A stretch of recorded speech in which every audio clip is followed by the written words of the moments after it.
BA first semester history के most important questions की एक और क्लास में आपका स्वागत है। ये है क्लास नंबर 18 और इस क्लास में हम प्रीवियस ईयर क्वेश्चन पेपर के मोस्ट इंपोर्टेंट क्वेश्चंस कर रहे हैं। यदि आपको पुरानी क्लासेस देखनी है तो आपको जाना होगा प्लेलिस्ट पर और फिर वहां पर कहीं आपको मिलेगा BA first semester history ancient and early medieval India till 1206 AD.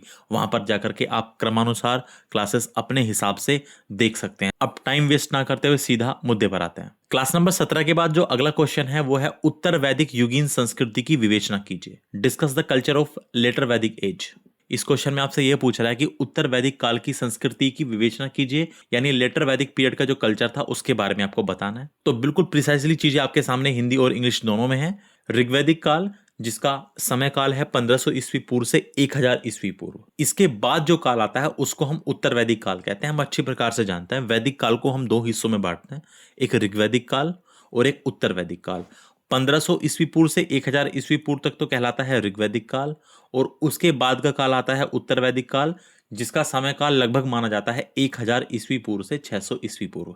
और इस काल की जानकारी हमें ऋग्वेद के बाद के 3 वेदों से मिलती है। वेदों की संख्या 4 है और उसमें जो पहला वेद है वो ऋग्वेद है और ऋग्वेद के बाद के जो 3 वेद हैं सामवेद, यजुर्वेद, अथर्ववेद और इसके अलावा ब्राह्मण ग्रंथों और उपनिषदों से हमें उत्तर वैदिक काल की जानकारी मिलती है। इस काल में आर्यों का विस्तार सप्त सैंधव प्रदेश से आगे बढ़कर गंगा यमुना के दोआब क्षेत्र तक हो गया था और लोहे की खोज ने इस काल की संस्कृति को पूरी तरह बदल दिया। देखिए यहां पर शब्द आया है सप्त सैंधव प्रदेश। इसका मतलब यह है कि 7 नदियों का प्रदेश, अर्थात शुरू में आर्य केवल पंजाब और उसके आसपास 7 नदियों वाले क्षेत्र तक ही सीमित थे, लेकिन उत्तर वैदिक काल में वो इससे आगे बढ़ गए और वो गंगा यमुना दोआब यानी गंगा यमुना इन दोनों नदियों के समतल मैदान तक वो आ चुके थे। सेम चीज इंग्लिश में भी है। The period that came after the Rigvedic period is called Later Vedic period. Its time period is considered to be from approximately 1000 BC to 600 BC. We get information about this period from the 3 Vedas written after the Rigved.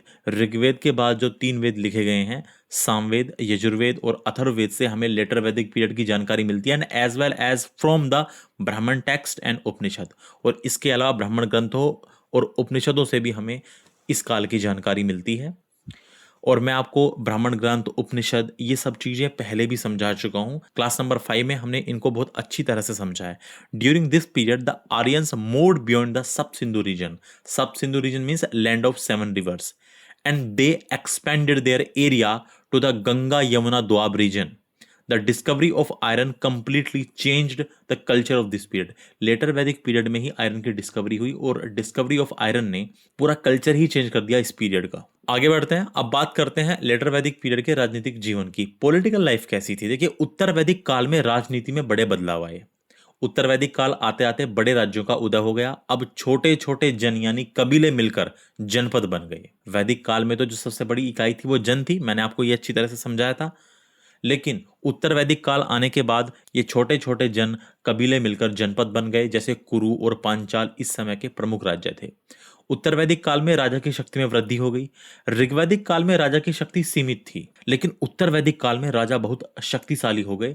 सभा और समिति नाम की संस्थाओं का महत्व कम हो गया। यज्ञ और उपाधियां, अपनी शक्ति दिखाने के लिए राजा बड़े बड़े यज्ञ करने लगे, जैसे अश्वमेध यज्ञ। अश्वमेध यज्ञ होता था साम्राज्य विस्तार के लिए, और राजसूय यज्ञ यानी राज्याभिषेक के समय यह होता था। और राजा इस काल में सम्राट और एकराट जैसी उपाधियां भी धारण करने लगे। तो लेटर वैदिक पीरियड में बात करें पॉलिटिकल लाइफ की, तो major changes took place in politics during the later Vedic period. Rise of large kingdoms in the later Vedic period. Small tribes यानी जन merge together to form larger janapadas, या कह सकते हैं kingdoms. For example Kuru and Panchala were the major kingdoms of this period. Increase in king's power. In the Rigvedic period, the king's power was limited. However, in the later Vedic period, the king became very powerful. The importance of democratic institutions like Sabha and Samiti decreased. Yagyas या rituals and titles. To show their power, kings started performing grand sacrifices such as Ashwamedh Yajna, performed for the expansion of the empire, and Rajasuya Yaj, performed at the time of coronation या performed at the time of Rajyabhishek. Kings began adopting grand titles like Samrat and Ekrat. इसके बाद बात करते हैं उत्तर वैदिक काल में कर प्रणाली की, टैक्स सिस्टम की। अब जनता से नियमित रूप से कर लिया जाने लगा, जिसे बलि या शुल्क कहा जाता था। देखिए, ऋग्वैदिक काल में यह स्वेच्छा से यानी अपनी इच्छा से दिया जाता था। उस समय यह कर देना अनिवार्य नहीं था, मैंडेटरी नहीं था, लेकिन इस काल में आते आते लेटर वैदिक पीरियड में यह मैंडेटरी हो गया, ये अनिवार्य हो गया। अब बात करते हैं सामाजिक जीवन की, उत्तर वैदिक काल के सामाजिक जीवन की। उत्तर वैदिक काल आते आते समाज में कठोरता आ गई। उत्तर वैदिक काल में वर्ण व्यवस्था में भी कठोरता आ गई। ऋग्वैदिक काल में जहां वर्ण यानी जाति कर्म पर आधारित थी, लेकिन उत्तर वैदिक काल में यह जन्म पर आधारित हो गई। अब ब्राह्मण का बेटा ब्राह्मण और शूद्र का बेटा शूद्र कहलाने लगा। उत्तर वैदिक काल में स्त्रियों की स्थिति में भी गिरावट आई। महिलाओं की स्थिति पहले जैसी अच्छी नहीं रह गई। अब उन्हें उपनयन संस्कार यानी शिक्षा से वंचित किया जाने लगा, और सभा यानी राजनीतिक बैठकों में भी उनके जाने पर रोक लगा दी गई। सभा नाम की संस्था में भी अब महिलाएं नहीं जा सकती थी। सेम चीज यहां पर इंग्लिश में भी है। लेटर वैदिक पीरियड में टैक्स सिस्टम कैसा रहा? People started paying taxes regularly. These taxes were called bali और शुल्क। In the Rigvedic period paying tax was voluntary यानी given by choice. Rigvedic period में जो टैक्स था वो वॉलेंटरी था, अपनी चॉइस से दिया जाता था, अपनी मर्जी से दिया जाता था। However in the later Vedic period paying tax became mandatory या कंपल्सरी। अब बात करते हैं लेटर वैदिक पीरियड की सोशल लाइफ की। By the time of the later Vedic period society became rigid, society become strict. Rigidity in varna system. In the Rigvedic period the varna the caste was determined by karma यानी work या occupation के आधार पर Rigvedic period में caste का determination होता था, वो डिटरमाइन होती थी, निर्धारित होती थी। But in the later Vedic period it became based on birth. ये जन्म के आधार पर डिसाइड होने लगी कास्ट। नाउ ए ब्राह्मण सन बिकेम अ ब्राह्मण एंड शूद्रा सन बिकेम अ शूद्र regardless of their actions. Decline in the status of women in later Vedic period. The condition of women was no longer as good as it was in the earlier period. They were now deprived of the Upanan Sanskar, yani initiation into education. They were banned from attending the sabha. They were banned from attending the political meetings. इसके बाद उत्तर वैदिक काल की एक विशेषता और रही। यहीं से हमें मिलती है 4 आश्रम वाली व्यवस्था। मनुष्य के जीवन को व्यवस्थित करने के लिए इस काल में आश्रम व्यवस्था की शुरुआत हुई। आश्रम व्यवस्था यानी 25 वर्ष की आयु तक ब्रह्मचर्य, 25 से 50 वर्ष की आयु तक गृहस्थ, 50 से 75 वानप्रस्थ और 75 के बाद संन्यास। कहने का मतलब मनुष्य के जीवन को व्यवस्थित करने के लिए 4 भागों में जीवन को बांट दिया गया। और इसके अलावा उत्तर वैदिक काल में ही शुरू हुई गोत्र प्रथा। इसी काल में गोत्र व्यवस्था शुरू हुई, और गोत्र का अर्थ होता है एक ही पूर्वज के वंशज। The 4 ashrams, yani states of life, to organize human life properly, the ashram system was introduced during the later Vedic period, and it was divided into 4 parts: brahmacharya, grihasth, vanaprasth, and sannyas. The gotra system started during this period. It meant people who are descendants of the same ancestor. अब बात करते हैं उत्तर वैदिक काल के आर्थिक जीवन की। इस काल की अर्थव्यवस्था का मुख्य आधार कृषि बन गया। इस काल में हुआ लोहे का प्रयोग। यह इस काल की सबसे बड़ी क्रांतिकारी घटना थी। क्या? लोहे की खोज। इसे वैदिक ग्रंथों में श्याम अयस या कृष्ण अयस कहा गया है। लोहे को वैदिक ग्रंथों में श्याम अयस या कृष्ण अयस कहा गया है। लोहे के हल बनने से जंगलों को साफ करना और खेती करना आसान हो गया। बात करें मुख्य फसलों की, तो अब जौ के अलावा गेहूं और चावल को कहा जाता था व्रीहि, चावल को व्रीहि कहा जाता था, ये मुख्य फसलें बन गई। व्यापार और नगर की बात करें तो उत्तर वैदिक काल में कृषि बढ़ने से व्यापार बढ़ा और श्रेणी नाम के व्यापारी संगठन बने। इसके अलावा हस्तिनापुर और कौशाम्बी जैसे नगरों का विकास शुरू हुआ। बात करें मृदभांड की, पोट्री की, यहाँ के बर्तनों की, तो इस काल में विशेष बर्तन जिनको कहते थे चित्रित धूसर मृदभांड कहलाते थे। इस काल के जो बर्तन कहलाते थे वो कहलाते थे चित्रित धूसर मृदभांड। Painted greyware. Economic life of later Vedic period. Agriculture became the main basis of economy during this period. Use of iron. The most revolutionary event of this period was the discovery of iron.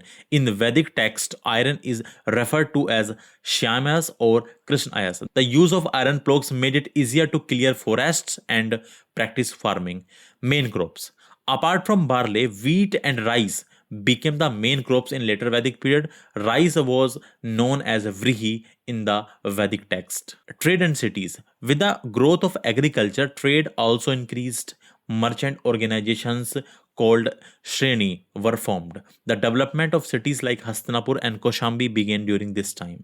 बात करें pottery की, इस काल के बर्तन कैसे थे? The special pottery of this period was known as painted greyware, चित्रित दूसर मृदभांड। एक बार इनके बारे में देख लेते हैं, इनसे क्वेश्चन भी आ जाता है। देखिए, हड़प्पा काल के बर्तनों को कहते हैं काले और लाल मृदभांड।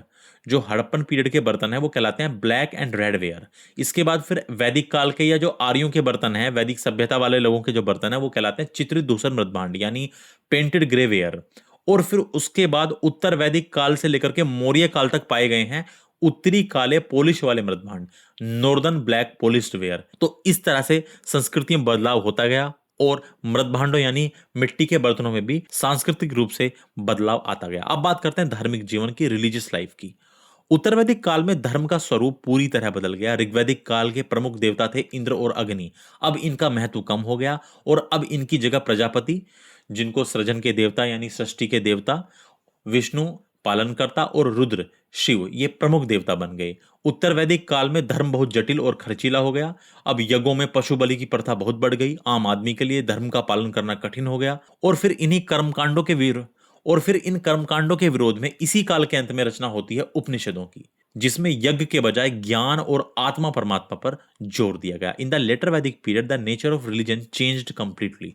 The importance of major Rigvedic gods like Indra and Agni decreased. They were replaced by new major gods: Prajapati, god of creation, Vishnu, the preserver, and Rudra, Shiva. Religion became very complex and expensive in later Vedic period. The practice of animal sacrifice, yani Pashu Bali, in yajnas increased significantly. It became difficult for the common man to follow religious practices. Towards the end of this period, the Upanishads were composed as a reaction against these rituals. Upanishads emphasized knowledge and the connection between Atma and Paramatma. Atman and Paramatman means soul and supreme soul instead of sacrifices, instead of कर्मकांड। तो कुल मिला के निष्कर्ष ये निकलता है, कुल मिला के कंक्लूजन ये निकलता है कि उत्तर वैदिक काल भारतीय संस्कृति का वह दौर था जिसने भारतीय समाज की नींव पक्की की। जहां एक तरफ लोहे की खोज और कृषि ने आर्थिक मजबूती दी, तो वहीं दूसरी तरफ जाति प्रथा और स्त्रियों की गिरती स्थिति जैसी सामाजिक बुराइयां भी इस काल में शुरू हो गई। और फिर यही सामाजिक ढांचा आगे चलकर भारतीय इतिहास का आधार भी बना। The later Vedic period was the era of Indian culture that solidified the foundation of Indian society.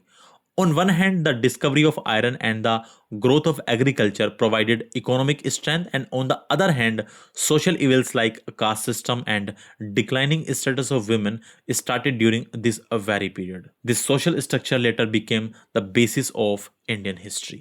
अगला इंपॉर्टेंट क्वेश्चन है, अशोक के धम्म का वर्णन कीजिए। डिस्क्राइब द अशोक्स धम्म। तो देखिए, मौर्य सम्राट अशोक प्राचीन भारत के ही नहीं बल्कि विश्व के महानतम शासकों में से एक थे। अपने राज्याभिषेक के 8वें वर्ष यानी 261 ईस्वी पूर्व में अशोक ने लड़ा कलिंग का युद्ध। 269 ईस्वी पूर्व इनका राज्याभिषेक हुआ था। उसके बाद 8वें वर्ष इन्होंने कलिंग का युद्ध लड़ा और इस युद्ध में बहुत भयंकर स्तर पर रक्तपात हुआ, नरसंहार हुआ, बहुत लोग मरे, जिसको देखकर अशोक का हृदय परिवर्तन हो गया। उसने हमेशा के लिए युद्ध की नीति को त्याग दिया और मानवता का रास्ता अपना लिया। उसने बहरी घोष की नीति को त्याग दिया और धम्म घोष की नीति को अपना लिया। बहरी घोष यानी युद्ध के नगाड़े की गूंज को छोड़ करके धम्म घोष यानी धर्म की घोषणा के रास्ते को अपना लिया और यहीं से अशोक के धम्म की शुरुआत हुई। अशोक ने अपनी प्रजा के नैतिक उत्थान के लिए जो आचार संहिता, जो कोड ऑफ कंडक्ट बनाया, उसे ही धम्म कहा जाता है। Mauryan emperor Ashok was one of the greatest rulers not only of ancient India but of the entire world. In the 8th year of his coronation in 261 BC, Ashok fought the Kaling War. Seeing the massive bloodshed and massacre in this war, Ashok underwent a complete change of heart. He abandoned the path of war forever. He abandoned the policy of Bharigos. Bharigos means sound of war drums. And he adopted the path of peace and humanity. He adopted the path of Dhammaghosh, sound of righteousness. This marked the beginning of Ashoka's Dhamma, the code of conduct that Ashoka established for the moral upliftment of his people is known as Dhamma.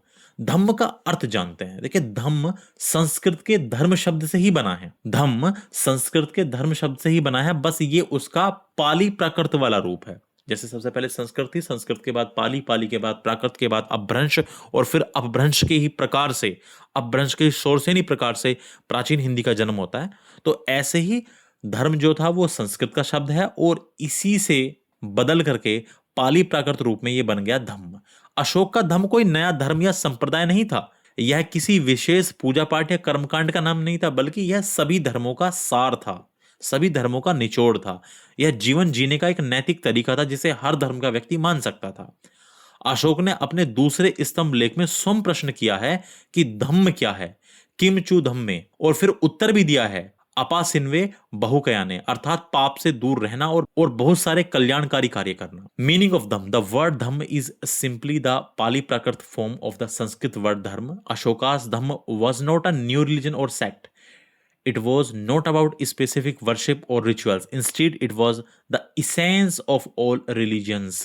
It was a moral way of life that a person of any religion could follow. In his second pillar edict, Ashoka himself asked a question, Kim Chu Dhamm, what is Dhamm? He then answered it himself. Apas inme bahukayane, to stay away from sin and do many welfare works and do many good deeds is called Dhamm. अब बात करते हैं अशोक के धम्म के प्रमुख सिद्धांतों की। अशोक के धम्म के प्रमुख सिद्धांत, अशोक के धम्म को हम दो भागों में बांट सकते हैं। एक तो है क्या करना चाहिए यानी विधेय, और दूसरा है क्या नहीं करना चाहिए यानी निषेध। तो सबसे पहले बात करते हैं क्या करना चाहिए। बड़ों का सम्मान, माता पिता, गुरुजनों और वृद्धों का आदर करना धम्म की पहली शर्त है। दया और दान, ब्राह्मणों, साधुओं, गरीबों और मित्रों के प्रति दया रखना और उन्हें दान देना। सत्य बोलना, हमेशा सच बोलना चाहिए। मृदुवाणी, मधुर और मीठा बोलना चाहिए। Main principles of Ashoka's dhamma, we can divide Ashoka's dhamma into two parts. First one is what to do and second one is what not to do. So first we talk about what to do. Respect for elders, respecting parents, teachers and elderly is the first requirement of Dhamm. Compassion and charity, showing kindness and giving donation to Brahmins, monks, the poor and friends. Truthfulness, one should always speak the truth. Sweet speech, one should speak politely and sweetly. पवित्रता, अपने विचारों और कार्य में पवित्रता रखना। Keeping one's thought and actions pure, क्या नहीं करना चाहिए। अशोक ने बताया कि मनुष्य को किन किन बुराइयों से बचना चाहिए। सबसे पहली थी अहिंसा, किसी भी जीव की हत्या न करना और किसी को चोट न पहुंचाना। अशोक ने अपनी रसोई में मोर और हिरण को छोड़कर बाकी पशुओं के मांस पर रोक लगा दी थी। अब यहां पर एक शब्द आया है मोर। अब मोर को देख करके ऐसा लगता है क्या ये लोग मोर का मांस खाते थे, ऐसा कैसे हो सकता है, ये बड़ा अजीब लगता है। देखिए लगभग 300 ईस्वी पूर्व में राजाओं और क्षत्रियों के भोजन में मोर का मांस एक शाही व्यंजन यानी एक रॉयल डिश माना जाता था। ये केवल भारत में ही नहीं बल्कि प्राचीन रोम और अन्य सभ्यताओं में भी राजा महाराजाओं की दावतों का यह हिस्सा होता था। आज यह पूरी तरह प्रतिबंधित है, लेकिन अशोक के समय में यह चिकन और मटन की तरह एक भोजन का प्रकार ही होता था। लेकिन ध्यान रखिएगा आज के समय में मोर हमारा राष्ट्रीय पक्षी है, इसे खाना तो दूर इसे नुकसान पहुंचाना भी अपराध है। तो हम बात करने की क्या नहीं करना चाहिए, what not to do. Ashoka explain the evils that humans should avoid. Ahimsa, non violence, not killing any living being and not hurting anyone. Ashoka banned the meat of most animals in his own royal kitchen except for peacocks and deer. इसके बाद क्या नहीं करना चाहिए में, क्रोध और घमंड, गुस्सा, घमंड, ईर्ष्या और निष्ठुरता से दूर रहना चाहिए क्योंकि ये पाप के कारण हैं। One should stay away from anger, pride, jealousy and cruelty because these are the causes of sin. धम्म का स्वरूप क्या था, नेचर ऑफ धम्म। यद्यपि अशोक स्वयं तो बौद्ध बन गया था, लेकिन उसका धम्म बौद्ध धर्म से थोड़ा अलग था। उसका जो धम्म का सिद्धांत था वो बौद्ध धर्म से थोड़ा अलग था। उसके धम्म में बौद्ध धर्म की तरह 4 आर्य सत्य या अष्टांगिक मार्ग जैसी कठिन दार्शनिक बातें नहीं थी। हमने पढ़े थे ना बौद्ध धर्म के 4 आर्य सत्य और अष्टांगिक मार्ग, इतनी कठिन बातें इसमें नहीं थी। ये एक सार्वभौमिक धर्म यानी एक यूनिवर्सल रिलीजन के जैसा था जिसे गृहस्थ लोग भी आसानी से पालन कर सकते थे। इसमें सभी धर्मों की अच्छी बातों को शामिल किया गया था। अब बात करते हैं धम्म के प्रचार के साधन, किस किस तरह से अशोक ने धम्म का प्रचार कराया। अशोक ने अपने धम्म को जन जन तक पहुंचाने के लिए, लोगों तक पहुंचाने के लिए बहुत प्रयास किए। उसने इसका विदेशों में भी प्रचार किया। उसने अपने पुत्र महेंद्र और पुत्री संघमित्रा को धम्म प्रचार के लिए श्रीलंका भेजा। इसके अलावा सीरिया, मिस्र और यूनान में भी उसने अपने दूत भेजे। Nature of Dhamm. Although Ashok personally became a Buddhist, but his Dhamma was slightly different from the formal Buddhism. It did not contain complex philosophical concepts like the Four Noble Truths or the Eightfold Path. It was like a universal religion that householders, yani common people living with families, could easily follow. It included the good points of all religions, means of propagation, how it was spread. Ashoka made great efforts to spread his dham among the people. So first he did propagation abroad, विदेशों में प्रचार. He sent his son Mahendra and daughter Sanghmitra to Sri Lanka to spread dham, and he also sent messengers to Syria, Egypt and Greece. इसके अलावा उसने धम्म के प्रचार के लिए अभिलेख खुदवाए. अशोक ने पहाड़ों, चट्टानों और पत्थर के खंभों पर धम्म के नियम खुदवा दिए ताकि आम जनता उन्हें पढ़ सके. ये प्राकृत भाषा और ब्राह्मी लिपि में थे. धम्म महामात्रों की नियुक्ति. अशोक ने एक नए प्रकार के अधिकारियों की नियुक्ति की जिन्हें धम्म महामात्र कहा गया. इनका काम गांव-गांव जाकर लोगों को नैतिकता सिखाना था. लोक कल्याणकारी कार्य. उसने अपनी बातों को साबित करने के लिए सड़कें बनवाई, कुएं खुदवाए, छायादार वृक्ष लगवाए और इंसानों व जानवरों के लिए अस्पताल खुलवाए. Carving inscriptions. Ashoka got the rules of Dham carved on mountains, rocks, and stone pillars so that the common public could read them.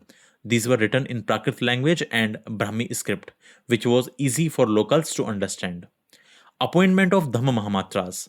Ashoka appointed a new type of officers called Dham Mahamatras. Their job was to go from village to village and teach about morality and Dham, public welfare works. To prove his words with actions, Ashoka built roads, dug wells, planted shady trees, and opened hospitals for both humans and animals. तो अब कुल मिलकर conclusion निकालते हैं तो निष्कर्ष ये निकलता है कि अशोक का धम्म एक राजा का आदेश नहीं बल्कि एक पिता की सलाह थी. उसने प्रजा को अपनी संतान माना. उसने कहा सवे मुनिस प्रजा ममा, सभी मनुष्य मेरी संतान है. अशोक ने तलवार के बल पर नहीं बल्कि प्रेम और नैतिकता के बल पर लोगों के दिलों को जीता. यही कारण है कि इतिहासकार H.G. वेल्स ने अशोक को इतिहास के पन्नों में चमकता हुआ सितारा कहा है. Ashoka's dham was not an order from a king, but rather advice from a father. He considered his subjects यानी प्रजा, as his own children. सवे मुनिसा पजामम, इसका मतलब है all humans are my children. Ashoka won people's hearts not by the force of the sword, but by the force of love and morality. That is why the famous historian H.G. Wells called Ashoka a shining star in the pages of history. अगला बहुत important question आपके सामने है. कुषाण शासक कनिष्क की राजनीतिक उपलब्धियों का उल्लेख कीजिए. Explain the political achievements of Kushan king Kanishka. देखिए, कुषाण वंश का सबसे महान सम्राट कनिष्क था जिसने लगभग 78 ईस्वी से लेकर के 102 ईस्वी तक शासन किया. उसे न केवल एक महान विजेता और साम्राज्य निर्माता के रूप में जाना जाता है बल्कि उसे बौद्ध धर्म के संरक्षक के रूप में भी याद किया जाता है. जब कुषाण शासक कनिष्क गद्दी पर बैठा यानी जब उसका राज्याभिषेक हुआ तो उसने इस खुशी में एक नया कैलेंडर भी शुरू किया जिसको शक संवत के नाम से जाना जाता है. इसकी शुरुआत 78 ईस्वी में ही हुई थी. Kanishka was the greatest emperor of the Kushan dynasty. He ruled from approximately 78 AD to 102 AD. He is remembered not only as a great conqueror and empire builder, but also a patron of Buddhism, यानी protector of Buddhism, बौद्ध धर्म का संरक्षक. When the Kushan king Kanishk ascended the throne, he started a new calendar to mark this occasion. This calendar is known as Shak Samvat. It began in 78 AD. अब बात करते हैं कनिष्क के राज्य विस्तार की. उसने अपने साम्राज्य का विस्तार किस किस प्रकार से किया. देखिए, कनिष्क एक महत्वाकांक्षी शासक, एक एम्बिशियस रूलर था और उसने अपने पूर्वजों से मिले साम्राज्य का बहुत विस्तार किया. उसका साम्राज्य उत्तर भारत से लेकर के मध्य एशिया तक, सेंट्रल एशिया तक फैला हुआ था. सबसे पहले बात करते हैं उसकी कश्मीर विजय की. कनिष्क ने कश्मीर पर विजय प्राप्त की और वहां अपनी सत्ता स्थापित की. कलहण की राजतरंगिनी और ह्वेनसांग के विवरण इस बात की पुष्टि करते हैं. उसने कश्मीर में कनिष्कपुर नामक नगर भी बसाया. शक राजाओं पर विजय. कनिष्क ने उज्जैन और मालवा के शक राजाओं को हराकर अपने अधीन कर लिया. इसके अलावा मध्य एशिया में अधिकार. उसका साम्राज्य आधुनिक अफगानिस्तान, पाकिस्तान और मध्य एशिया के बैक्टीरिया तक फैला हुआ था. तो हम बात कर रहे हैं expansion of the empire of Kanishka. Kanishka was an ambitious ruler. He greatly expanded the empire inherited from his ancestors. His empire stretched from North India all the way to Central Asia. So first conquest of Kashmir. Kanishk conquered Kashmir and established his rule there.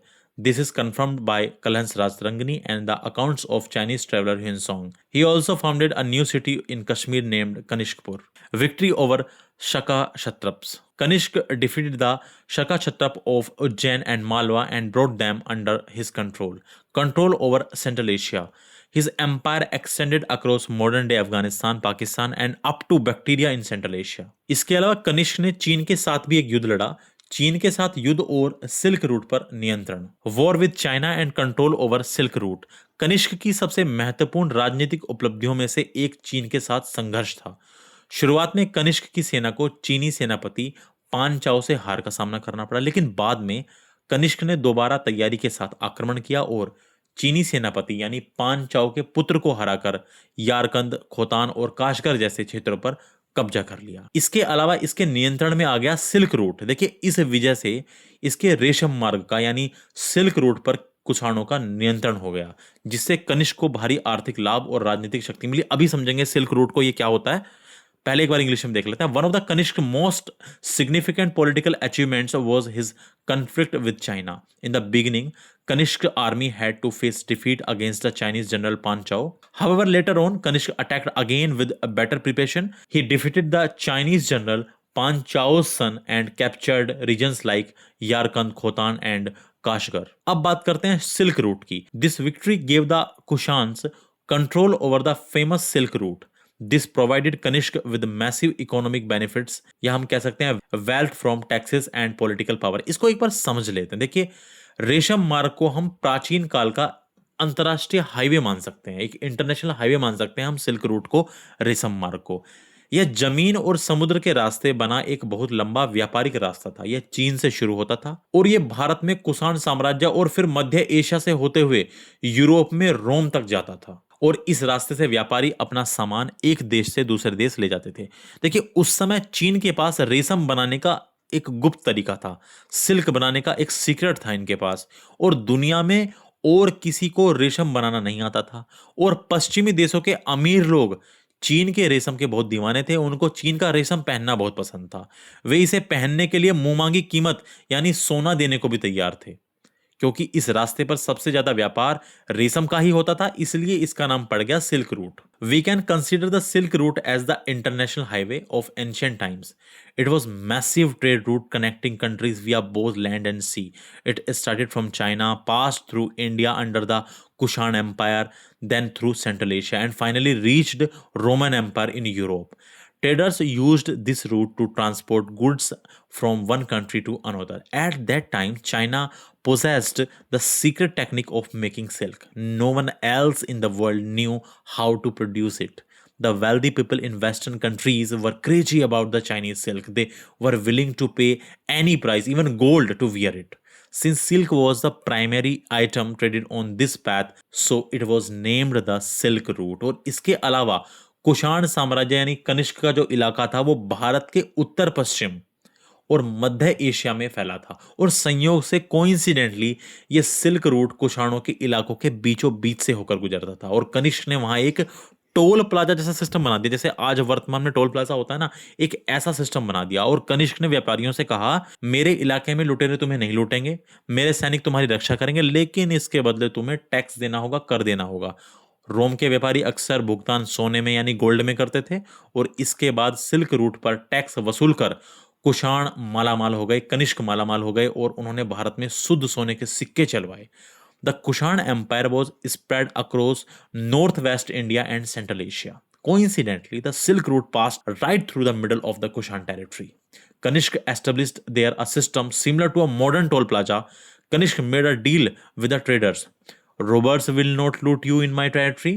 My soldiers will protect you, but in exchange you must pay tax. The traders from Rome often made payment in gold by collecting taxes on the Silk Route. The Kushans, or we can say Kanishk, became extremely wealthy. As a result, they issued the purest gold coins in the history of ancient India. इसके अलावा कुषाणों की एक और अच्छी खास बात भी थी, सुदृढ़ शासन व्यवस्था। इतने विशाल साम्राज्य को संभालने के लिए कनिष्क ने एक मजबूत छत्रप प्रणाली अपनाई। उसने साम्राज्य को अलग अलग प्रांतों में बांटा और वहां महाछत्रप और छत्रप यानी गवर्नर नियुक्त किए। और कनिष्क की दो राजधानियां थी, एक पुरुषपुर यानी पेशावर जो उसकी मुख्य राजनीतिक राजधानी थी, और इसके अलावा मथुरा, ये सांस्कृतिक और दूसरी महत्वपूर्ण राजधानी थी। To manage such a vast empire, Kanishk adopted a strong Kshatrap system. He divided the empire into different provinces and appointed Mahakshatrap and kshatrap यानी governors to rule them. Kanishka had two capitals, Purushpur यानी Peshawar, this was the main political capital, and Mathura, this was the cultural and second most important capital. इसके बाद बात करते हैं शक संवत की। कनिष्क ने अपने राज्यारोहण के समय 78 ईस्वी में एक नया संवत चलाया जिसे शक संवत कहा जाता है। यह उसकी राजनीतिक स्थिरता और शक्ति का प्रतीक था। 1957 में भारत सरकार ने इसी शक संवत को भारत का राष्ट्रीय कैलेंडर यानी नेशनल कैलेंडर घोषित किया। सरकारी कामकाज, आकाशवाणी और भारत के राजपत्र यानी गैजेट में इस तारीख का भी प्रयोग होता है। The beginning of Shaka Samvat. At the time of his coronation in 78 AD, Kanishk started a new calendar era known as Shak Samvat. This was a symbol of his political stability and power. In 1957, the government of India officially declared the Shak Samvat as the national calendar of India. Today, this date format is used in government work, All India Radio broadcasts and Gazette of India यानी official government notification. तो कुल मिला के conclusion ये निकलता है कि कनिष्क केवल एक योद्धा नहीं था बल्कि एक कुशल राजनीतिक भी था। उसने बिखरे हुए क्षेत्रों को एक केंद्रीय सत्ता के अधीन लाकर भारत को राजनीतिक एकता प्रदान की। मध्य एशिया और भारत के बीच उसने एक सेतु का, एक पुल का काम किया जिससे भारतीय संस्कृति विदेशों तक फैली। Kanishka was not just a warrior but also a skilled politician. He brought scattered regions under one central authority providing political unity to India. He acted as a bridge between Central Asia and India. Because of this connection Indian culture spread to foreign lands. अगला question है, हर्षवर्धन की राजनीतिक उपलब्धियों की विवेचना कीजिए।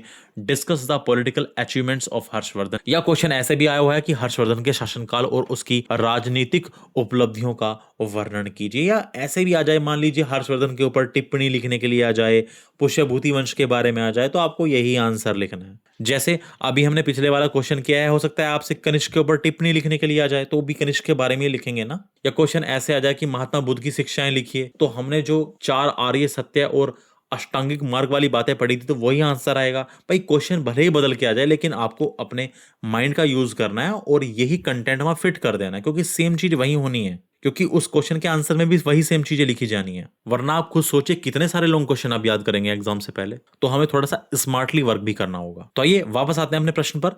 गुप्त साम्राज्य के पतन के बाद उत्तर भारत में जो एक राजनीतिक शून्यता, एक खालीपन आ गया था, उसको भरा हर्षवर्धन ने। हर्षवर्धन पुष्यभूति वंश या वर्धन वंश का सबसे प्रतापी राजा था और हर्षवर्धन का शासनकाल था 606 ईस्वी से 647 ईस्वी। हर्षवर्धन की राजधानी पहले थानेश्वर थी और बाद में उसने अपनी राजधानी को कन्नौज स्थानांतरित कर दिया। हर्षवर्धन ने सकल उत्तरापथनाथ की उपाधि धारण की, यानी संपूर्ण उत्तर भारत का स्वामी की उपाधि धारण की। तो हर्षवर्धन ने उपाधि धारण की Sakalottarapathanath. Harshavardhan filled the political vacuum, political emptiness that occurred in North India after the fall of Gupta Empire. He was the most powerful king of Pushyabhuti dynasty or Vardhan dynasty. Harshvardhan reign lasted from 606 AD to 647 AD. Harshvardhan's capital was initially Thanesar, but later he shifted his capital to Kannauj. Harshvardhan adopted the title of Sakalottarapathanath, lord of the entire north India. अब बात करते हैं कि हर्षवर्धन का इतिहास हमें पता कैसे चलता है। हर्षवर्धन के इतिहास को जानने के स्रोत, sources to know Harshvardhan history. Harshvardhan के बारे में हमें मुख्य रूप से 2 जगहों से जानकारी मिलती है, एक तो हर्षचरित से और एक सीयू की। हर्षचरित हर्ष के दरबारी कवि बाणभट्ट द्वारा लिखी गई जीवनी है और सीयू की ये प्रसिद्ध चीनी यात्री हेनसोंग का यात्रा वृतांत है जो हर्षवर्धन के समय में ही भारत आया था। हर्षवर्धन का राज्याभिषेक बहुत ही कठिन परिस्थितियों में हुआ। जब वह केवल 16 वर्ष का था तब उसके सामने दुखों का पहाड़ टूट पड़ा। उसके पिता प्रभाकर वर्धन की मृत्यु हो गई और उसके बड़े भाई राज्यवर्धन की गोड नरेश शशांक ने धोखे से हत्या कर दी और बहन राजश्री के पति की हत्या कर दी गई और उसे कन्नौज की जेल में डाल दिया गया। इन कठिन हालातों में 606 ईस्वी में हर्षवर्धन थानेश्वर की गद्दी पर बैठा। We mainly get information about the Harshvardhan from 2 sources: Harshcharit, a biography written by Harsha's court poet Banbhat, and Siyuki, the travelogue of the famous Chinese traveler Hensong, who came to India during the Harshvardhan's time. Harshvardhan's coronation took place in a very difficult circumstances. When he was only 16 years old, a mountain of sorrows fell upon him. His father Prabhakar Vardhan died and his elder brother Rajyavardhan was deceitfully killed by God King Shashank. His sister Rajeshri's husband was murdered and she was put in the prison of Kannauj. In these difficult conditions, Harshvardhan sat on the throne of Thaneshwar in 606 AD. Harshvardhan की राजनीतिक उपलब्धियां। हर्षवर्धन न केवल एक विद्वान था बल्कि एक महान विजेता भी था। उसकी प्रमुख उपलब्धियां इस प्रकार से हैं। कन्नौज की प्राप्ति और बहन की रक्षा। हर्षवर्धन की पहली सफलता अपनी बहन राजश्री को विंध्य के जंगलों से सुरक्षित ढूंढ निकालना था जहां वह सती होने जा रही थी। इसके बाद उसने कन्नौज को भी अपने अधिकार में ले लिया और उसने थानेश्वर और कन्नौज को मिलाकर एक विशाल साम्राज्य बनाया और अपनी राजधानी को थानेश्वर से कन्नौज स्थानांतरित कर दिया। इसके बाद शशांक से युद्ध, यानी जो गौड़ शासक था शशांक, उससे युद्ध। हर्ष के जीवन का मुख्य लक्ष्य अपने भाई के हत्यारे बंगाल के शासक शशांक को सजा देना था। उसने कामरूप यानी असम के राजा भास्कर वर्मन के साथ संधि की और शशांक के विरुद्ध सेना भेजी। अभी आगे इसमें बात करेंगे, एक बार इंग्लिश में देख लेते हैं। Harshavardhan was not only a scholar but also a great conqueror. His major achievements are as follows: acquisition of Kannauj and rescue of sister. Harsha's first success was finding his sister Rajeshri safely in the forest of Vindhya where she was going to commit sati. After this, he also took Kannauj under his control. He merged Thanesar and Kannauj to create a vast empire and declared Kannauj as his capital. War with Shashank, conquest of Gaud. The main goal of Harsha's life was to punish his brother's killer, Shashank, the ruler of Bengal. He formed an alliance, a treaty with a king Bhaskar Varman of Assam and sent an army against Shashank. Harshvardhan की सेना के दबाव के कारण शशांक को कन्नौज और मगध छोड़कर तो अपने गृह राज्य बंगाल वापस लौटना पड़ा। हर्षवर्धन ने शशांक को पीछे तो धकेल दिया लेकिन वह शशांक को पूरी तरह खत्म नहीं कर पाया। हर्ष ने शशांक की मृत्यु के बाद फिर बंगाल, बिहार और उड़ीसा पर कब्जा कर लिया। पंच भारत की विजय। हिंसंग लिखता है कि हर्षवर्धन ने पंच भारत को जीता, यानी इसमें शामिल थे पंजाब, कन्नौज, बंगाल, मिथिला और Orissa. Due to the pressure of Harshavardhan's army, Shashank had to leave Kannauj and Magadh and return to his home state Bengal. Harshavardhan pushed Shashank back, but he could not completely destroy him. Harsh took control of Bengal, Bihar and Odisha after Shashank's death. Conquest of 5 Indies या पंच Bharat. Hinsong writes the Harsha conquered the 5 Indies यानी Panch Bharat. This included Punjab, Kannauj, Bengal, Mithila and Orissa. इसके अलावा हर्षवर्धन ने जीता वल्लभी को, गुजरात के वल्लभी को। हर्ष ने पश्चिम में वल्लभी के शासक ध्रुवसेन द्वितीय को हराया और बाद में कूटनीति अपनाते हुए हर्ष ने अपनी पुत्री का विवाह ध्रुवसेन से कर दिया और उसे अपना मित्र बना लिया। इसके अलावा चालुक्य राजा पुलकेशिन द्वितीय से ये एकमात्र युद्ध हारा था। हर्षवर्धन ने जब दक्षिण भारत यानी नर्मदा नदी पार की तो उसने नर्मदा नदी पार करके दक्षिण भारत में जीतने की कोशिश की तो उसका मुकाबला हुआ चालुक्य राजा पुलकेशिन द्वितीय से और यह युद्ध नर्मदा नदी के तट पर हुआ और इसमें हर्षवर्धन की हार हुई और इस युद्ध की जानकारी पुलकेशिन द्वितीय के ऐहोल अभिलेख से मिलती है। इसके बाद हर्ष का विजय रथ वहीं रुक गया। Conquest of Vallabhi. Harsha defeated Dhruv Sen II, the ruler of Vallabhi in the west. Later adopting diplomacy, Harsha married his daughter to Dhruv Sen and made him his friend. War with Chalukya king Pulkesin II, the only defeat of Harshvardhan. When Harshvardhan tried to conquer South India across the Narmada river, he faced the Chalukya king Pulkesin II. This war took place on the banks of Narmada river. In this, Harshvardhan was defeated. Information about this war is found in Pulkeshin's Aihole inscription. After this, Harsha's victory chariot stopped right there. अब बात करते हैं हर्ष के प्रशासन और धर्म की। हर्ष हर 5वें वर्ष प्रयाग में एक विशाल मेले का आयोजन कराता था जहां वह अपना सब कुछ दान कर देता था। हिंसोंग ने ऐसी ही एक छठी परिषद का वर्णन भी किया है। हर्ष एक महान लेखक भी था। उसने संस्कृत में 3 नाटक लिखे, नागानंद, रत्नावली और Priyadarshika. हर्षा's administration and religion. Harsha used to organize a huge fair in Prayag every 5th year where he donated everything he owned. Hinsong also described the 6th such council.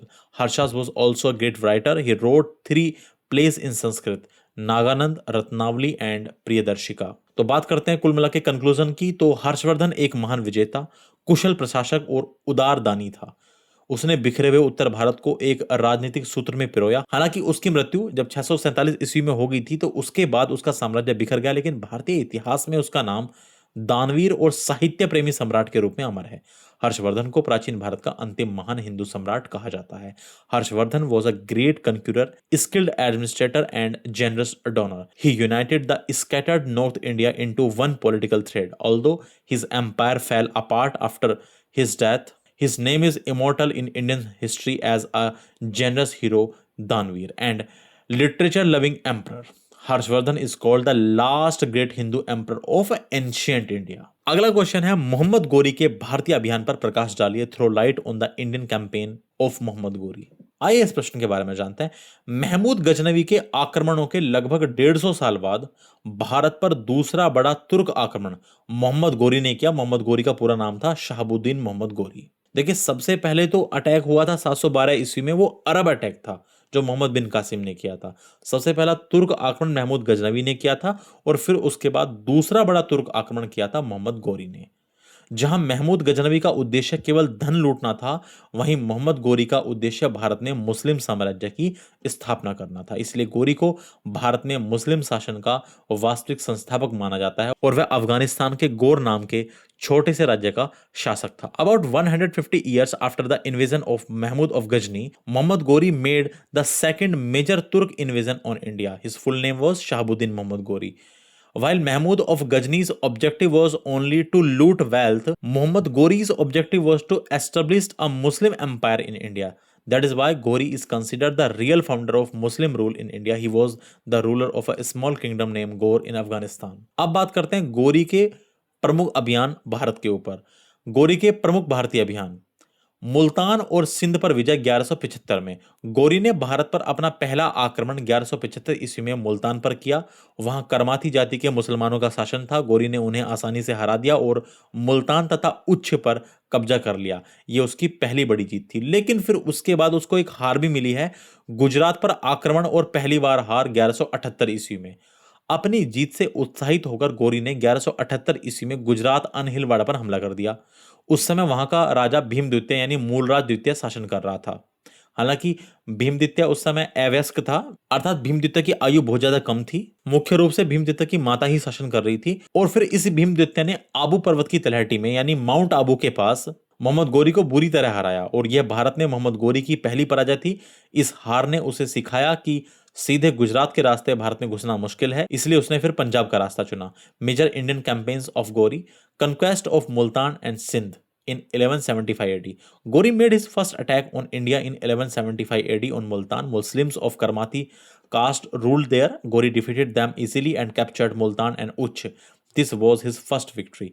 Invasion of Gujarat and first defeat, and it was happened in 1178 AD. Excited by his first victory, Gori attacked Gujarat Anhilwad in 1178 AD. At that time, the king there was Bhim II, or we can say Mulraj II. Bhim II badly defeated Gori at the foothills of Mount Abu.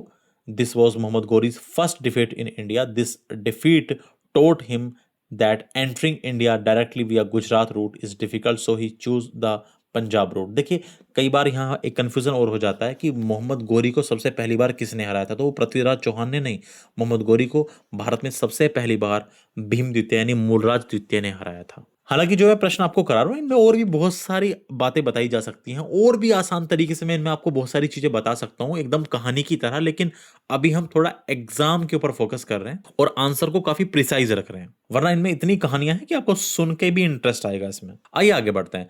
Punjab पर अधिकार 1186 ईस्वी। गुजरात में हारने के बाद गोरी ने अपनी रणनीति बदली और उसने 1179 ईस्वी में पेशावर और 1186 ईस्वी में लाहौर को जीता। उसने गजनवी वंश के अंतिम शासक खुसरो मलिक को धोखे से कैद कर लिया और पूरे पंजाब पर कब्जा कर लिया। अब उसकी सीमाएं पृथ्वीराज चौहान के राज्य से टकराने लगी थी, दिल्ली अजमेर से टकराने लगी थी। अब बात करते हैं तराइन के युद्ध की। यह गोरी के जीवन और भारतीय इतिहास की सबसे महत्वपूर्ण घटना है, ये तराइन के दोनों युद्ध। देखिए, तराइन का पहला युद्ध हुआ था 1191 में। यह युद्ध मोहम्मद गोरी और दिल्ली अजमेर के शासक पृथ्वीराज चौहान के बीच में हुआ। इसका परिणाम यह हुआ कि इस युद्ध में पृथ्वीराज चौहान ने गोरी को बुरी तरह से हरा दिया। गोरी युद्ध में घायल भी हो गया और किसी तरह जान बचाकर भाग गया। इस युद्ध में तुर्क सेना के छक्के छूट गए। The first battle of Tarain, this war took place between Mohammad Ghori and Prithviraj Chauhan, the ruler of Delhi Ajmer. The result was the Prithviraj Chauhan badly defeated Ghori in this war. Ghori was wounded in the battle and somehow saved his life and escaped. The Turkish army was completely routed in this war, completely panicked and ran away. अब इसके बाद होता है एक ऐसा युद्ध जिसने भारतीय इतिहास की पूरी दिशा ही बदल दी, और वो है तराइन का दूसरा युद्ध 1192 ईस्वी। अपनी हार का बदला लेने के लिए गोरी 1 साल बाद 1,20,000 की विशाल सेना लेकर वापस आया। पृथ्वीराज चौहान ने भी डटकर मुकाबला किया, लेकिन इस बार गोरी की कूटनीति और घुड़सवार तीरंदाजों के आगे राजपूत सेना हार गई और इस युद्ध ने भारत के भाग्य को बदल दिया। पृथ्वीराज चौहान को बंदी बना लिया गया और बाद में फिर मार दिया गया। दिल्ली और अजमेर पर तुर्कों का कब्जा हो गया और तराइन का यह दूसरा युद्ध भारत में मुस्लिम साम्राज्य की नींव माना जाता है। हालांकि यहाँ एक इंपॉर्टेंट बात मैं आपको बताना चाह रहा हूँ। पृथ्वीराज चौहान के ही दरबारी कवि थे चंद बरदाई, इन्होंने लिखा है पृथ्वीराज रासो। उसके अनुसार इसमें काफी इंटरेस्टिंग कहानी है तराइन के दूसरे युद्ध के बाद भी। लेकिन यहां मैंने आपको वही बात बताई है जो इतिहासकार मानते हैं, ज्यादातर इतिहासकार जिसको एक्सेप्ट करते हैं। हालांकि वो कहानी है वो फिर किसी वीडियो में जब हम पढ़ेंगे, यदि कोई भी टॉपिक आएगा तो मैं बताऊंगा। फिलहाल आंसर को एग्जाम से रिलेटेड ही प्रिसाइज रखते हैं। Second battle of Tarain 1192 to take revenge for his defeat Ghori return a year later with a huge army of 1,20,000। Prithviraj Chauhan also fought but this time the Rajput army lost against Ghori's diplomacy and mounted archers. This war changed the fate of India. Prithviraj Chauhan was captured and later killed. The Turks took control of Delhi and Ajmer. This second battle of Tarain is considered the foundation of the Muslim Empire in India. इसके बाद फिर एक और युद्ध होता है, चंदावर का युद्ध 1194 में। दिल्ली जीतने के बाद गोरी ने कन्नौज के शक्तिशाली राजा जयचंद, जो कि गढ़वाल वंश का शासक था, उसकी तरफ रुख किया और 1194 ईस्वी में चंदावर इटावा के पास के मैदान में भीषण युद्ध हुआ और जयचंद की आंख में तीर लगने से उसकी मृत्यु हो गई और कन्नौज पर भी गोरी का अधिकार हो गया। ऐसा भी कहा जाता है कि तराइन के दूसरे युद्ध के लिए जयचंद ने आमंत्रित किया था मोहम्मद गोरी को और उसे मॉरल सपोर्ट भी दिया था। हालांकि इसके पीछे भी काफी फैक्ट हैं, काफी कहानियां हैं, लेकिन मैं आपको बार बार कह रहा हूं, हम आंसर को बिल्कुल प्रिसाइज रखने की कोशिश कर रहे हैं एग्जाम के पॉइंट ऑफ व्यू से। गोरी के सेनापतियों की भूमिका। गोरी खुद भारत में शासन करने नहीं रुका, वह अपने जीते हुए प्रदेशों का जिम्मा अपने गुलाम सेनापतियों को सौंपकर वापस गजनी लौट जाता था। और गोरी के ही सेनापति थे जैसे कुतुबुद्दीन ऐबक, यलदौज, कुबाचा, बख्तियार खिलजी, ये इसी के सेनापति थे प्रमुख रूप से। और गोरी के ही एक सेनापति बख्तियार खिलजी ने पूर्वी भारत यानी बिहार और बंगाल में तबाही मचा दी। उसने प्रसिद्ध नालंदा यूनिवर्सिटी, नालंदा विश्वविद्यालय और विक्रमशिला विश्वविद्यालय को नष्ट कर दिया और बंगाल के राजा लक्ष्मण सेन को राजधानी छोड़ने पर मजबूर कर दिया। Battle of Chandawar in 1194 AD, after conquering Delhi, Ghori turn towards a powerful king Jaichand of Gadwal dynasty of Kannauj. A fierce battle took place in the field of Chandawar near Etawah in 1194 AD. Jaychand died after being hit by an arrow in the eye. The Gori gained control over Kannauj as well. Role of Gori's generals. Gori himself did not stay to rule in India. He used to return to Ghazni after handing over the responsibility of the conquered territories to his slave generals. Gori's general Bakhtiyar Khilji created havoc, created destruction in eastern India, in Bihar and Bengal. He destroyed the famous Nalanda University and Vikramshila University and forced the king of Bengal, Lakshman Sen, to leave the capital. इसके बाद अब बात करते हैं मोहम्मद गोरी की मृत्यु। 1206 ईस्वी में जब गोरी भारत से वापस गजनी जा रहा था तो रास्ते में दमक नामक स्थान पर कुछ विद्रोहियों यानी खोखरों ने नमाज पढ़ते समय उसकी हत्या कर दी। चूंकि उसका कोई पुत्र नहीं था, इसलिए उसका साम्राज्य उसके गुलामों कुतुबुद्दीन ऐबक, ताजुद्दीन यलदौज और नसीरुद्दीन कुबाचा में बट गया और भारत का राज्य कुतुबुद्दीन ऐबक को मिला, जिसने फिर बाद में यहाँ पर गुलाम वंश की स्थापना की। In 1206 AD, when Gori was returning from India to Ghazni, some rebels, Khokhars, assassinated him at a place called Damak on the way while he was offering prayers, offering namaz. Since he had no son, his empire was divided among his slaves Kutubuddin Aibak, Tajuddin Yaldoj and Nasiruddin Kubacha. Kutubuddin Aibak received the rule of India and he established the slave dynasty in 1206 AD. और फिर ये क्रम चलता रहता है, गुलाम वंश की स्थापना हो जाती है। फिर उसके बाद कुतुबुद्दीन ऐबक 4 साल सिपह सलार के पद पर रहता है और फिर उसके बाद इल्तुतमिश दिल्ली सल्तनत का वास्तविक संस्थापक बनता है। और फिर ये क्रम चलता रहता है, पहले गुलाम वंश आता है, गुलाम वंश के बाद फिर खिलजी वंश आ जाता है, फिर तुगलक वंश आ जाता है, फिर सैयद वंश आता है और फिर उसके बाद लोधी वंश। और फिर लोधी वंश के शासक इब्राहिम लोधी को बाबर हरा देता है पानीपत के युद्ध में 1526 में और फिर मुगल साम्राज्य की स्थापना हो जाती है भारत में। और फिर यही क्रम चलता रहता है, बाबर, हुमायूं, अकबर, जहांगीर, शाहजहां, औरंगजेब। लेकिन ये हम पहुंच गए मध्यकालीन भारत में, हमें वहां तक नहीं जाना है, यहीं पर खत्म हो जाता है 1206 ईस्वी तक की आपका सिलेबस। इसके अलावा कुछ अलग अलग वर्षों में, कुछ अलग अलग ईयर्स में भी क्वेश्चन आए, जैसे महात्मा बुद्ध की शिक्षाएं मैं आपको करा चुका हूं, क्लास 17 में हमने कर लिया है इसको। इसके अलावा वैदिक कालीन आर्थिक स्थिति का वर्णन कीजिए, मैं क्लास 15 में बहुत अच्छी तरीके से करा चुका हूं आपको ये। हर्षवर्धन की उपलब्धियों का मूल्यांकन कीजिए, ये तो हमने अभी किया है। और इसके अलावा हड़प्पा सभ्यता के पतन के कारणों की विवेचना कीजिए, ये भी हमने कर लिया है क्लास नंबर 14 में। और इसके साथ साथ हड़प्पा सभ्यता की प्रमुख विशेषताओं का वर्णन कीजिए, क्लास नंबर 13 में कर चुके हैं। और वेद से आप क्या समझते हैं, क्लास नंबर 5 में 11 मिनट 3 सेकंड पर जाकर देख सकते हैं, वहां भी मैं इस चीज को पढ़ा चुका हूं। और इसके अलावा भी क्वेश्चन तो ना जाने कितने बन जाएंगे, लेकिन मेरी आपको एक सलाह है, एक बार मौर्य डायनेस्टी से संबंधित क्वेश्चन देख लेना, मौर्यकालीन प्रशासन के बारे में देख लेना। थैंक यू सो मच ये क्लास देखने के लिए।